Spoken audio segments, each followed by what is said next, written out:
The member for Durack. Thank you, Mr Speaker. My question is to the Foreign Minister.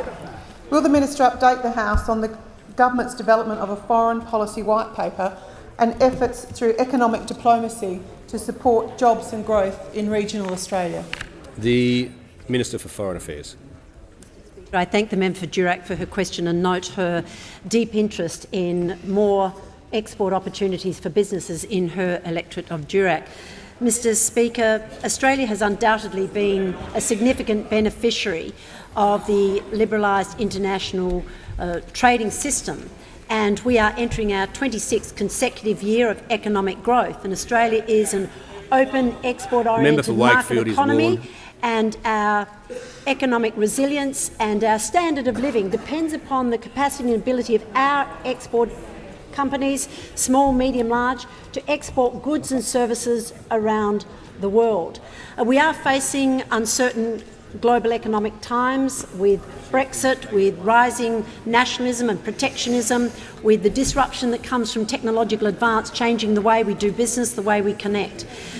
For this and other reasons, the Australian Government is developing a foreign policy white paper to review our global interests and our values, our priorities and our international engagement.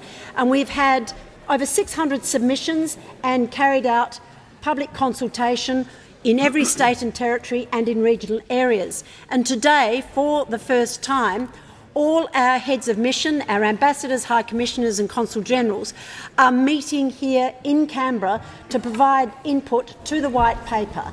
And we have one of the finest diplomatic services in the world, and one of their priorities required by the Australian Government is to practice economic diplomacy. In other words, use our network to build greater investment, trade, business links between their host country and Australia. And we've been very successful in that regard. We've asked each one of our heads of mission to visit businesses around Australia to promote investment, greater economic ties. And for example, our ambassador from Myanmar and our diplomats from China will be visiting the members' electorate in Durack. They will be going to the Woodside gas plant at Karratha and also meeting with fisheries exporters. In Queensland, our ambassador to Sweden will be going to the Volvo Trucks factory that employs 1,300 Australians, a major Swedish investment. They'll also be meeting with Oki Beef, which I know is a major agricultural exporter. That's our Consul General from Shanghai. In New South Wales, our ambassador to Qatar will be going to Hassad Foods, which has made a $450 million investment in the Australian agriculture sector.